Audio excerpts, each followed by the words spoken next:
¿Qué te digo sobre el código? El código es como, pues es un documento que se construyó para que quienes ejercemos la labor de psicólogos nos acojamos a los requerimientos, ¿sí?, éticos y en términos de valores que se establecen para el ejercicio de la psicología. Básicamente es eso, es un documento donde está todo está debidamente establecido lo que va a regir nuestro desempeño como psicólogos. Básicamente es eso.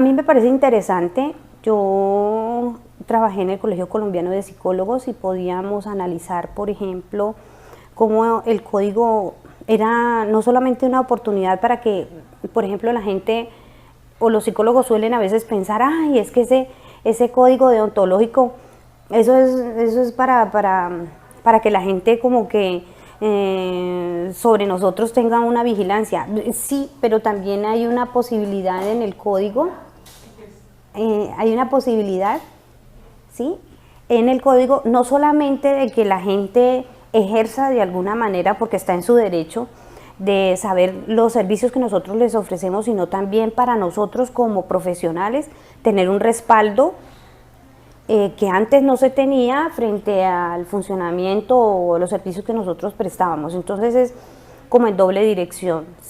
De hecho, sobre todo lo veo más como que posibilita un respaldo para el ejercicio de nuestra profesión. Yo lo veo más así, y eso era lo que analizábamos en el Colegio Colombiano de Psicólogos, que era más que lo viéramos como esa camisa de fuerza sobre la que vamos a tener que salir y trabajar, es como una oportunidad también de respaldo para el ejercicio que nosotros hacemos.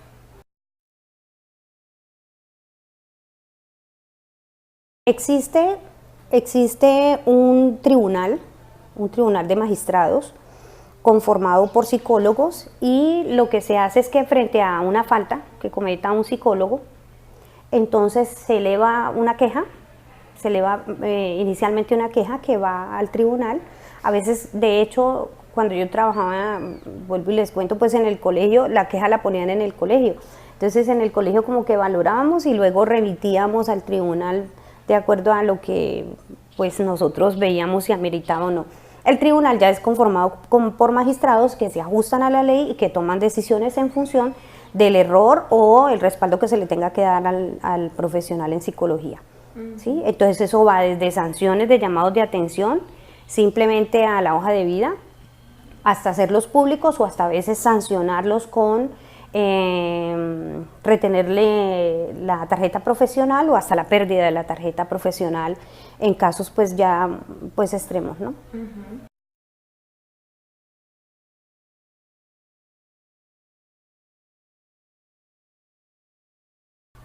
No, pues resaltar son tantos. Una de las cosas que me ha parecido a mí muy interesante es el uso ya del consentimiento informado, ¿sí? El uso del consentimiento informado y el uso del consentimiento informado para menores, que tiene que ser firmado por los padres o los acudientes que están reconocidos como acudientes.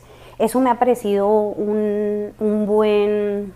una cuestión, dentro de las muchas otras, me parece que es algo bien interesante, el manejo de las historias clínicas. Porque me he encontrado, por ejemplo, que en sitios no se manejaban las historias clínicas de manera adecuada, sino que quedaban bajo el cuidado de la secretaria, del psicólogo. Sí. Y me di cuenta, por ejemplo, en el colegio, que hubo casos donde la secretaria cometía imprudencias con las historias clínicas. Entonces, ese tipo de regulaciones así, entre las más simples, me parecen muy interesantes.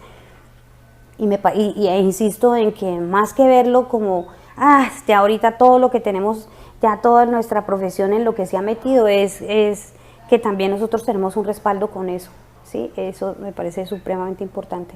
Y muchas otras cosas, con la investigación, con el manejo, por ejemplo, de la confidencialidad, me parece muy interesante lo que ha hecho el colegio, lo que hace el código. No, en todas las situaciones yo creo que el código para uno se vuelve como una especie como de Biblia, ¿no? Sí, que uno permanentemente, pues ya sabe qué cosas podría uno a veces estar incurriendo en un error. Entonces, pues claro, uno, si el código dice tal cosa, entonces pues uno recuerda que, por ejemplo, atender a una persona sin el debido consentimiento te puede poner en riesgo y que es mejor entonces firmar el consentimiento. Entonces ese tipo de cosas jamás las hago, es atender con el debido consentimiento, porque era muy general que los psicólogos atendieran y no hicieran firmar el consentimiento, ni siquiera le dijeran a la persona, mire, yo voy a trabajar con usted en este espacio durante tanto tiempo, lo proyectamos así, lo voy a hacer desde el marco, por ejemplo, humanista, o yo tengo orientación psicoanalítica, en fin, nada de esa información se le brindaba a la gente. ¿Y qué era lo que estaba pasando? Que la gente llegaba con muchas expectativas, no se le informaba debidamente y lo que ocurría era que la gente no volvía, ¿no? O sea, que es leído como resistencia, no, pero es que la atención que hace un humanista a la que hace un cognitivo conductal o un psicoanalista son diferentes, y las expectativas allí, entonces, si yo no informo, podrían entonces ser también diferentes. Entonces, eso me parece súper importante. Yo me siento y le digo a la persona qué puede esperar en ese espacio y luego firmamos el consentimiento informado.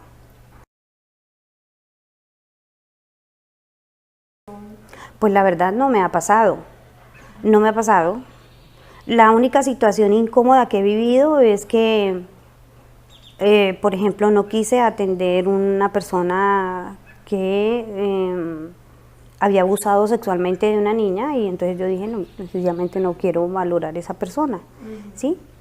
Pero pues ahí me lo reservé. Si de pronto el código dice que uno debe atender, pero pues ahí uno también atiende a ciertos valores personales que le permiten a uno tomar decisiones más objetivas. Entonces dije, no, porque mi postura frente a estas personas, pues, por ejemplo, ahí entra en cuestionamiento, sí, yo tendría que reevaluarme el hecho de cómo miro yo a las personas, pero yo incluso desde el paradigma epistemológico que tengo, pienso que son perversos y que ahí no va a haber no hay culpa.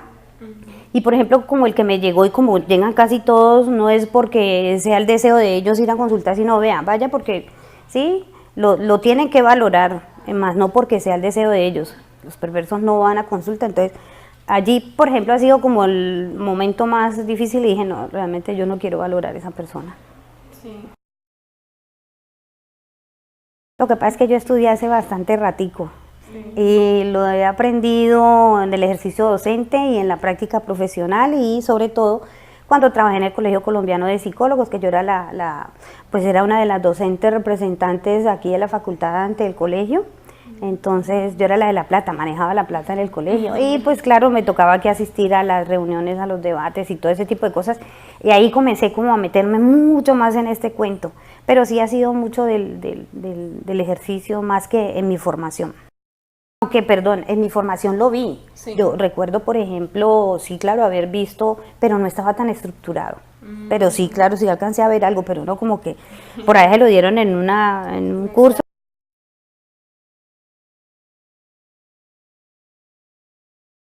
Yo pienso que se podría dar en los espacios en los que uno a veces hace trabajo con los estudiantes en juego de roles, aprovechar y que tenga como marco ese juego de roles, arrancar por lo que compete al código deontológico. A mí me parece interesante como hacerlo desde allí, porque es que mucho de lo que a veces nos hacen y nos repiten y nos repiten y nos repiten, entonces ya de tanto oírlo, que lo oyeron en una electiva, que lo vieron en un curso, que lo vieron por allá de nuevo, entonces se vuelve como una cosa tan repetitiva que ya sí como que no logro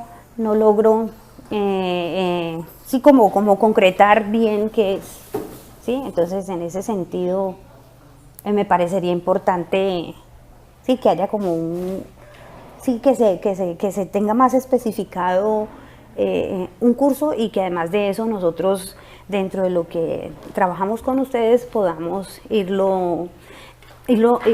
haciéndolo, se los ver a ustedes como si se diera en la práctica, ¿no? Ay, qué pati va a ser, María.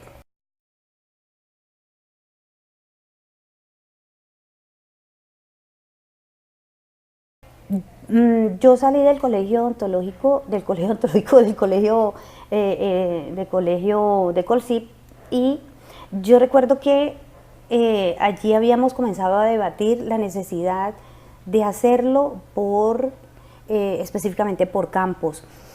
En ese tiempo incluso estaba todavía vivo Giraldo Neira, y entonces yo me reunía en lo que competía sexualidad con Giraldo Neira, y una de las cosas que veíamos, bueno, en el ejercicio, sí, de la práctica, entonces tendríamos que allí como por áreas específicamente, me parecería que allí hubo un trabajo valioso, sí, que se recogió en el colegio, y que de pronto allí se podría como ahondar un poquito, ¿no?, en esas especificidades.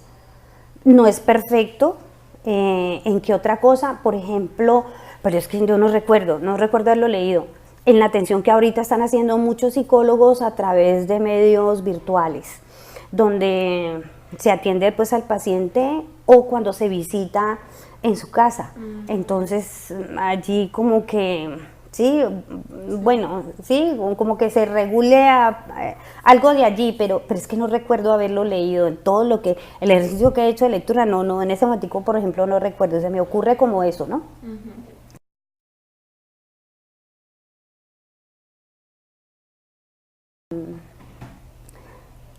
Que nosotros hagamos el trabajo de entender la necesidad de trabajar en el marco de ese documento, como respaldo a nuestra labor, más que en el hecho de pensarnos que es algo construido en contra nuestra, ¿sí? Que se volvió una cosa apretada donde nosotros vamos a trabajar. No, es algo que nos va a brindar el suficiente respaldo al ejercicio profesional del psicólogo.